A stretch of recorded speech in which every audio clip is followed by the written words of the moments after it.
जय जगत गुरु, जय भारत।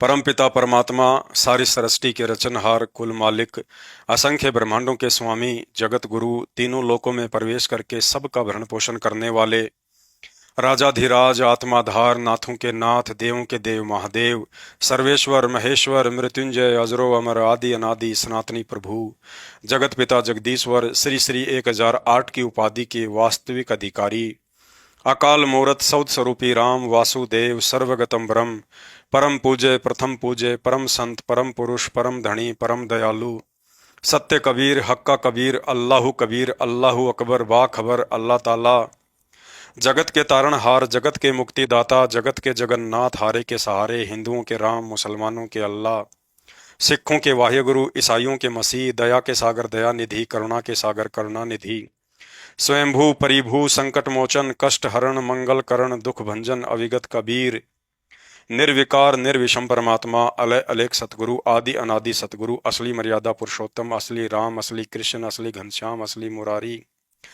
राजाओं के राजा, महाराजाओं के महाराजा, शहंशाहों के शहंशाह, सम्राटों के सम्राट, भगवानों के भगवान, अल्लाहों के अल्लाह, प्रभुओं के प्रभु, मसीहों के मसीह, सच्चे वाहे गुरु, बाबाओं के बाबा, पीरों के पीर, अनंत कोटि कलाओं के स्वामी, अनंत कोटि ब्रह्मांडों के नायक, सर्वगुण संपन्न, युवा कबीर, समरथ कबीर, असमवात अमित ओझा, योगियों में महायोगी, ध्यानियों में महाध्यानी, सिद्धों में परम सिद्ध, ज्ञानियों में तत्व ज्ञानी, ब्रह्म ज्ञानी, महाज्ञानी, परम ज्ञानी। 8 सितंबर 1951 से गांव धनाना, जिला सोनीपत, हरियाणा, भारतवर्ष की पावन भूमि पे प्रकट ब्रह्मा विष्णु महेश के दादा, संत शिरोमणि कबीर परमात्मा सतगुरु रामपाल जी परमेश्वर जी के चरण कमल में साध संगति से जुड़े हुए देश विदेश से हम सभी सत्सेवक भाई बहनों का अनंत कोटि दंडवत प्रणाम। सत्साई भाई और बहनों, शंका समाधान के एपिसोड नंबर 14 में आप सभी का स्वागत है। तो चलिए शुरू करते हैं शंका समाधान। शंका: उपदेश प्राप्त करने के बाद माता बहनें टिक्की लगाना, बिंदी लगाना, मांग भरना, नेल पॉलिश करना, होठों पर लिपस्टिक लगाना आदि हार श्रृंगार कर सकती हैं या नहीं? गुरुदेव भगवान ने बताया कि पहले से ही भगवान ने हमें इतना सुंदर मानव शरीर दिया है। अब और अधिक सुंदर दिखने की चाहत में इस शरीर पर बेवजह हार श्रृंगार आदि करना उस परमेश्वर की रचना को आदि अधूरी साबित करना है। यदि वास्तव में शरीर पर इन व्यर्थ के श्रृंगारों की आवश्यकता होती या इस तरह के श्रृंगार करने से ही शरीर की सुंदरता बढ़ती है, तो परमेश्वर मां के गर्भ से ही शरीर पर इन सभी वस्तुओं को लगाकर ही जन्म देता। ये व्यर्थ के आडंबर इंसान ने आध्यात्मिक ज्ञान की कमी के चलते एक दूसरे की देखा देखी व सुंदर दिखने की चाहत में धारण करने शुरू किए हैं। अतः तत्व ज्ञान हो जाने के बाद अब इन आडंबरों की भक्ति मार्ग में कोई आवश्यकता नहीं है। माता बहनें मुख्यतः दो ही कारणों से हार श्रृंगार करती हैं। प्रथम तो एक दूसरे की देखा देखी में हार श्रृंगार करना। यदि उपदेश प्राप्त करने से पहले ज्ञान की कमी के चलते हार श्रृंगार करने शुरू किए थे, तो आज गुरुदेव भगवान ने सत्संग कर करके उस कमी को भी पूरा कर दिया है।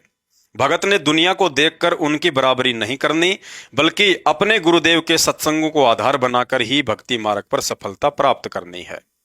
दूसरा, यदि माता बहनें अपने पति को खुश करने के लिए हार श्रृंगार करती हैं, तो नाम दीक्षा लेने के बाद यह ज्ञान हो जाना चाहिए कि अब हमने शरीर के नश्वर पति को नहीं, बल्कि आत्मा के अविनाशी पति गुरुदेव भगवान को ही प्रसन्न रखना है। और गुरुदेव भगवान को इस नकली हार श्रृंगार से नहीं, बल्कि उनके वचन में रहकर आजीवन भक्ति करने से ही प्रसन्न रखा जा सकता है। भाई और बहनों, गुरुदेव भगवान का तत्व ज्ञान कहता है कि मोक्ष प्राप्ति के लिए अब हमने नकली शारीरिक श्रृंगार, टिक्की, बिंदी, लिपस्टिक, नेल पॉलिश, फैंसी कपड़े, चूड़ी, पाटले, गहने, आभूषण आदि को त्याग कर आत्मा के असली श्रृंगार शील, संतोष, विवेक, दया, अक्षमा व दान धर्म रूपी गहनों को धारण करना है, ताकि हमारे गुरुदेव भगवान प्रसन्न होकर हमें भक्ति मुक्ति का आशीर्वाद दे।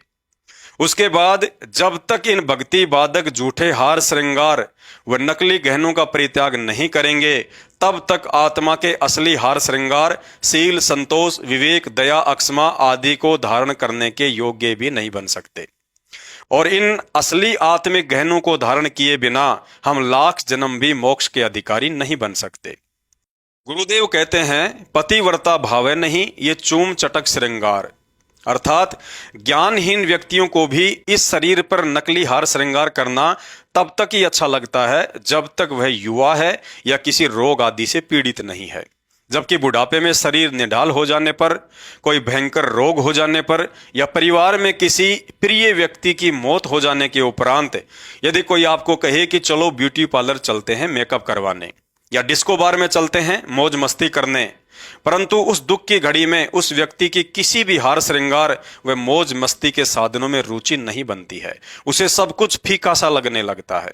लेकिन भक्ति मार्ग में गुरु अपने शिष्य को तत्व ज्ञान रूपी आंखें देकर इस गंदे लोक के झूठे सुख व झूठी मौज मस्ती से अवगत करवाकर पहले ही सब कुछ दिखा देता है कि यहाँ 21 ब्रह्मांड में सब कुछ धोखा ही धोखा है।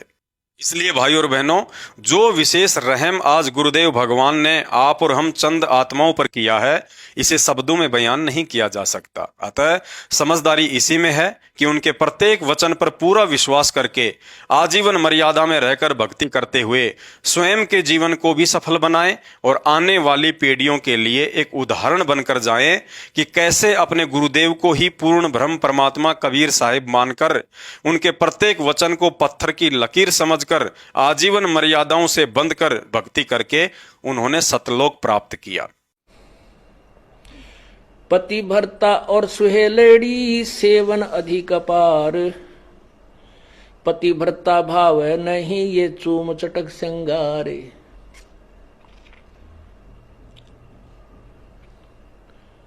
पुण्यात्माओं,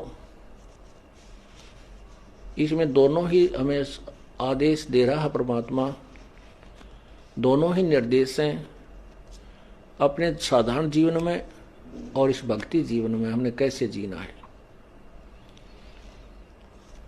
पति भरता और स्वेलड़ी सेवन अधिक अपार, वो अधिक से अधिक जो पुण्यात्मा है, पति भरता यानी एक इष्ट पर आश्रित पुण्यात्माएं हैं, वो अधिक से अधिक सेवन यानी पूजा करती हैं। और वो पति भरता भावनी चोम चटक श्रृंगार, पति भरता को किसी भी प्रकार के बाह्य आडंबर करने की आवश्यकता नहीं। कहते हैं इन श्रृंगारों की परमात्मा को कति आवश्यकता नहीं, वो अंदर से जानता है ये कितना भगत है और उसमें उतना ही प्रेम होता है प्रभु का। ऐसे ही हम अपनी बहन बेटियों से प्रार्थना करते रहते हैं कि हमने न तो ये मेहंदी वगैरह लगानी है, ना ये नाखूनों को लाल करना है, ना होठों को लाल करना है, ये नहीं चाहिए हमने। आप केवल अपने मांग में सिंदूर आदि लगा सकते हैं, जिससे ये एक प्रतीक है ये शादीशुदा है या मैरिड है अनमैरिड, बस इतना। वो भी लगाना चाहें तो लगा सकते हैं, अन्यथा कोई आवश्यकता नहीं है। ये उनके लिए है जो नए नए आते हैं, उनको एकदम हर एक क्रिया से विपरीत होना पड़ता है, इसलिए वो थोड़े से घबरा जाते हैं।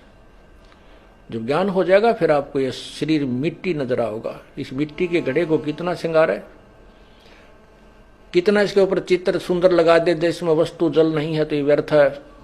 तो शंका समाधान में आज केवल इतना ही। शंका समाधान के और अधिक वीडियो देखने के लिए हमारे Facebook page Pawan Das is live को फॉलो करें। वीडियो अच्छा लगे तो शेयर करें। बंदी छोड़ सतगुरु रामपाल जी परमेश्वर जी की जय हो।